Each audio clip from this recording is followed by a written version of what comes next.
আমরা চলে এসেছি ইজিপ্টের আলেকজান্দ্রিয়ায়। আর এখানে আছে ঐতিহাসিক কায়েতবে দুর্গ। দেখুন কত সুন্দর এই দুর্গ, just looking like a wow. আমরা এখন ভিতরে ঢুকবো আর এর ঐতিহাসিক পটভূমি তুলে ধরবো।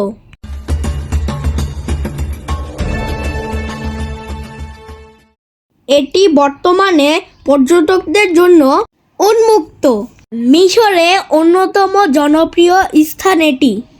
কায়েতবে দুর্গ মিশরের আলেকজান্দ্রিয়ায় ভূমধ্যসাগরের তীরে অবস্থিত। এটি একটি ঐতিহাসিক সামরিক দুর্গ। 1477 খ্রিস্টাব্দে মামলুক সুলতান আল আশরাফ কায়েতবে নির্মাণ করেছিলেন।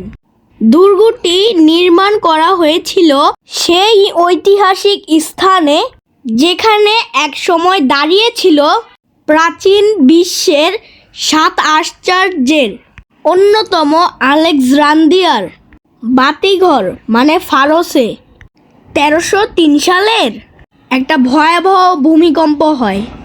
এই ভূমিকম্পে প্রাচীন 7 আশ্চর্যের এই বাতিঘরটি ভেঙে পড়ে এবং পরবর্তীতে এই পাথরগুলো দিয়েই কায়েতবে তৈরি করা হয়।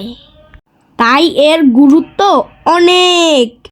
মধ্যযুগে ভূমধ্যসাগরীয় উপকূলে বহিরাগত আক্রমণ, বিশেষ করে অটোমানদের হুমকি মোকাবেলা করার জন্যই এই কায়েতবে নির্মাণ করা হয়।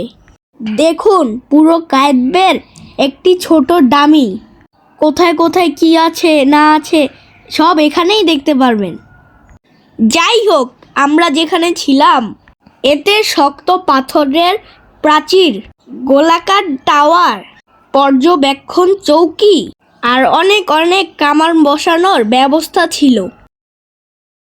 কতশো রুম আছে এখানে বলে বোঝানো যাবে না।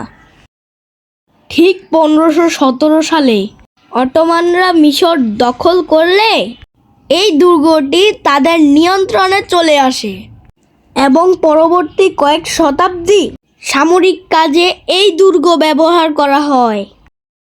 19 শতকে মোহাম্মদ আলী পাশা এই দুর্গটি সংস্কার করে। 1882 সালে ব্রিটিশ বোমাবর্ষণে দুর্গটি ক্ষতিগ্রস্ত হলেও পরে তা পুনরুদ্ধার করা হয়।